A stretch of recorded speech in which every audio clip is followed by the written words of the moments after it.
have gone better. I didn't have to make a choice. And Hana got to do whatever she wanted. And Satch got to get his flirt on. Like, honestly, between game, I couldn't have gone better. Let's meet another boy. Not only was Satch impossibly kind, but being around him felt easy, refreshing, like being doused in the mist of a waterfall. I mean, what am I thinking? With cheeks hot, I left the library, 2 surprisingly heavy books under one arm. Settled in bed, eager to get started with my new reading material, but Mai was sitting at her desk, carving a pencil idly into the pages of a notebook. Every few minutes, she released a long, drawn-out sigh as the lead of her pencil whined against the paper. I lowered my book and took the bait. Is something wrong, Mai? Everything's wrong. I looked outside my window and nobody fell over for an hour. I looked out the window for an hour. She let out another dreary sigh. I hope Jared notices me this year. Does Jared know you like him? Boom! Basic questions. My world around in a feigned shock. What? I don't like Jared. Oh. I closed my book and set it aside, deciding to play along. Well... Have you tried talking to him? No. I mean, I don't like Jared. I have before. I've talked to him like, we just had 2 conversations. And I had said yes twice to him. And that was our 2 conversations. Why don't you try again? Like, keep it up, brah. We can do this. She bobbed her head from side to side, considering this like it never crossed her mind before. Yeah, maybe I could do that. Satisfied, I picked my book back up. Have you ever had a boyfriend, Hannah? What? Me? Have perished the thought. No, never. Really? Never? Never, ever. Bet you 10 grand. 10 grand in Japanese money. That you meet a totally cute boy here and fall in love by the end of the school year. That's like $100. Like a sweet 100 right in your pocket. Buried my face in my book, barring Mai from any further discussion. You know I don't have $100. You know I don't have that. Fall in love by the end of the year. What? If I were a betting kind of girl, I'd take that bet. But I'm not a betting kind of girl. I'm a betting kind of man. I woke the next morning with what felt like a lizard in my throat. I named that lizard Ben. You go, Mai. You sing it out. Belt it out. You got this. Mai's already up, shuffling through her school bag with an enigmatic grin. First day of school. Hana! Whoa! Good morning. Just woke up, not a morning person. Her voice sliced through the air like a knife and I winced. She was definitely a morning person. I'm a 1 coffee in the morning, 1 bottle of vodka at night kind of girl. It's time for the first day of school. Aren't you excited? Can't wait to see what's gonna happen.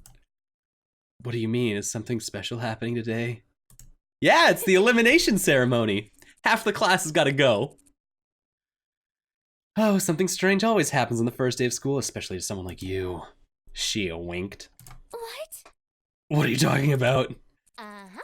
You ever play the game Danganronpa? Cute little game about school. Basically that. Exactly. Actually, it's just that. It's that. You'll see our headmaster soon. You know what I mean. She smiled and started messing with the pile of papers on her desk. Shaking my head, I got out of bed, pulled on the uniform, and out of my closet. Palms sweaty, I held the cold vest and blue jacket. Was it really possible for things to be different here than they were at home? What if the problem wasn't actually the school? What if the students were all infested with worms? That'd be terrifying. I shook the thoughts out of my head and changed in my uniform.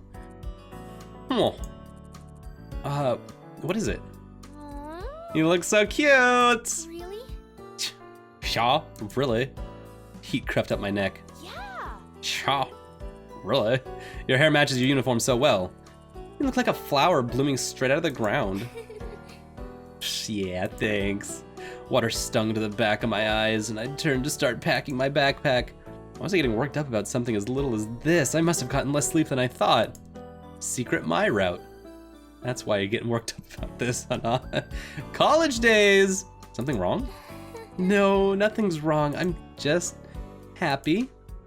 How dumb was that? I started crying at the first sign of someone being nice to me. Took a deep breath, and I steadied my nerves. My laughs like the sound of Andros at the end of Star Fox 64.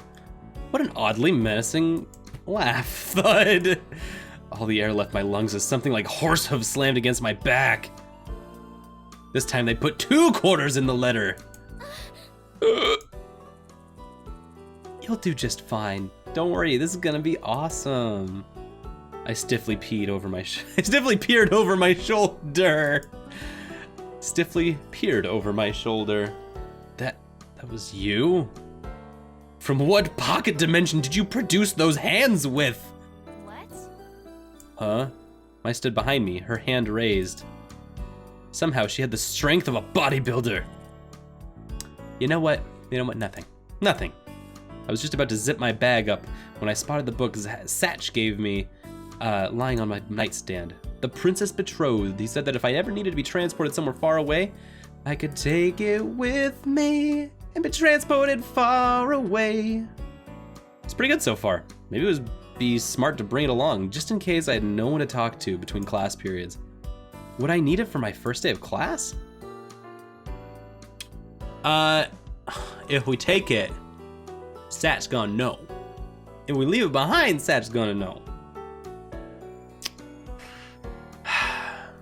Feel weird, like I already have to choose, like, what route do I have to go down? I mean, this is normal, every game does this.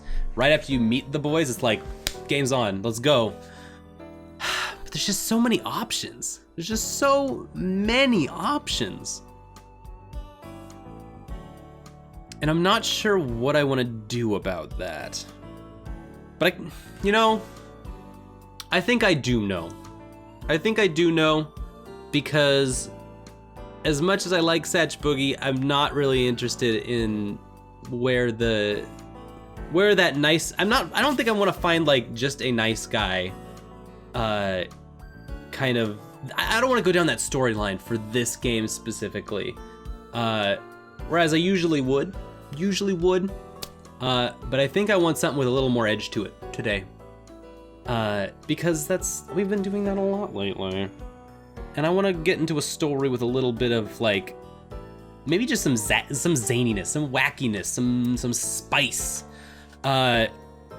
Which would pretty much leave me with Continue Boys, or Jared the Model, JonTron with his parrot, and the Drama Club bringing in the drama.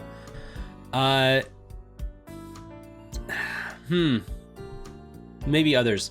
I don't want to take it. I'm gonna leave this behind, and I think I'm going to push away from Satch Boogie. As much as I like him and his name, I cannot date Satch Boogie today. Not today. Today would be a great day. I couldn't give up before I even started. Oh wait, maybe I made the wrong choice here. Do I not want to bring it with me? Do I want to bring it with me? I'm kind of confused what Hana is saying here. Maybe I made the wrong choice. I thought the question was, do I leave the book behind? Maybe I said no, bring it with me. Maybe I misread the whole thing. Anyway, stick with me. You'll be fine. You'll be fine. Maybe a little pressure on that first choice, okay? Mai opened the door, and together we stepped into the hallway, merging into a steady flow of chittering girls and fruit-flavored perfume. Oh, it's Mimi. Hey, Mai. I didn't know you lived on the same floor. No way, really? That's so awesome. Now we'll be able to catch up. Whatever happened between you and... who cares? The river of girls shifted as we headed down the stairs. Suddenly, I found myself surrounded by a bunch of people I did not know. Oh my god, what a jerk he turned out to be. Mai's exclamations faded into the buzz of voices in the air. I tried to recluse myself into the inner sanctuary of my brain noggin. But to little avail around Mai. What do I do if we got separated? Panic, A lot of panicking. Anxiously, I searched the crowd of girls for Mai. I couldn't find her. Everyone was dressed in the same Asagao uniform. It was difficult to tell everyone apart. Being so short really didn't help the situation. Well, they can pick you out of the crowd, Mai. Hana. I think you're gonna be fine. As we turn the last corner down the stairwell, I see this flash of red hair a little ways in front of me. Is it Mai? I reach for the hair, grab the hair, and tap to them on the shoulder. Oh, shit! Thought you were my friend, but you're not my friend. Who are you? The girl's eyes flashed, almost like a jolt of electricity shot through them. I am nobody. You saw nothing. I'm sorry, I thought you were someone else. She said nothing and turned away before I knew it. I stood outside of Primrose House, watching the flow of girls disperse across campus. Mai was nowhere. Mai was nothing. Not even her chirpy voice was in the air. Well, we really screwed the pooch on this one, Hana. Took a deep breath, biting my lip. This wasn't a big deal. This is no big deal. No, we're not panicking. I can go to class alone. I know where that is. I didn't even know where the building was. I reached into my backpack and dragged out my class schedule. Homeroom? 206 Poplock and Hall. Which one is the Poplock and Hall again? Weren't the classrooms on the other side of campus? I picked a direction, began to walk, trying to ignore my rising panic at the thought of arriving late to the first day of class. As a third year where no one knew me. All the people staring. Hey! Uh-oh. I'm busted. You can look a little lost. Someone called out to me and I turned around, almost jumping for joy. Thank God! It's this guy! When I froze, a Normal Boots jacket. He was part of the Normal Boots Club. I could practically feel my tongue swelling in my mouth. It's a weird reaction. Alchemical reactions happen in the presence of other people? If this was a Normal Boots Club member, I had to make a good impression. Oh, tongue swollen in her mouth like she can't speak now. Like her tongue dried up. I get it, okay. So it took me a second. That sounded weird for a second for me. He was one of the founders, right? He must be JonTron. Yeah, I'm new. New here. Where's the Poplock and Hall? You a freshman? No problem. My class is in Poppy Hall. I'll walk you there. Really? Okay, that'd be cool. Thank you. Was this really happening? He began walking toward a large brick building in an enthusiastic manner, pumping his arms up and down like some kind of show tune. I fell in a step behind him. I didn't notice it when Maya pointed him out to me yesterday, but JonTron had big brown eyes and a warm-looking face. He was basically a human puppy. I glanced up at him out of the corner of my eye. A bird. A board on his shoulder. Boards always made me uncomfortable. Something about the ease with which they could poke out someone's eyes. Something wrong? Why'd you stop? No, nothing's wrong. He followed me and gazed at the bird on his shoulder. Hey! Ah, this is Jack. Isn't he cute? Nice to meet you. It has words that I understand. It spoke in my language. Yeah, it does that. Put his hand to his shoulder. Jacques jumped onto his palm. Jacques' a robot bird. See that? Like Obby? Hello. Yeah, I'm a robot. It's cool. I'm like a robot bird. Jacques' eyes gleamed a dangerous red when he spoke, but nothing else suggested he wasn't a normal bird. In fact, if I hadn't known better, I would have said that red in his eyes was painted on. I don't know what's going on here. I think I'm missing something. That's amazing. Jacques twitched his head to the side, examining me in return. The more he looked at me, the less afraid I was. What are you looking at? Robot bird, I think. Am I confused here? Android bird? Like, what level of sentience are we at here? Is this a Terminator bird? Or is this like WALL-E? Like, where are we at on the scale?